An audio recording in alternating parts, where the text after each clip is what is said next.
দেখো গাছে সমস্ত ফুল ঝরে গেছে। কয়েকদিন আগেই ভিডিও করেছিলাম যে এই চেরি ব্লসম গাছে পুরো ফুলে ভর্তি হয়েছিল, কোনো পাতা দেখা যাচ্ছিল না। তো সেখানে এখন ফুলগুলো ঝরে গেছে, এখন শুধু সবুজ পাতা নিয়ে গাছটা দাঁড়িয়ে আছে। আর এখন যে ফুলগুলো দেখানোর জন্য ভিডিও করলাম সেটা হচ্ছে গোলাপ ফুলগুলো। এখানে হয়েছে কিছু লাল গোলাপ ফুল, এগুলো একটু ছোট ছোট কিন্তু একদম লাল টকটকে।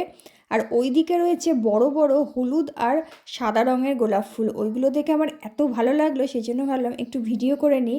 যে কোনো ফুলই গাছে ফুটে থাকলে দেখতে অসাধারণ লাগে। আর এই গাছ জুড়ে পুরো ফুলে ভর্তি হয়ে আছে, অনেক কড়িও এসছে।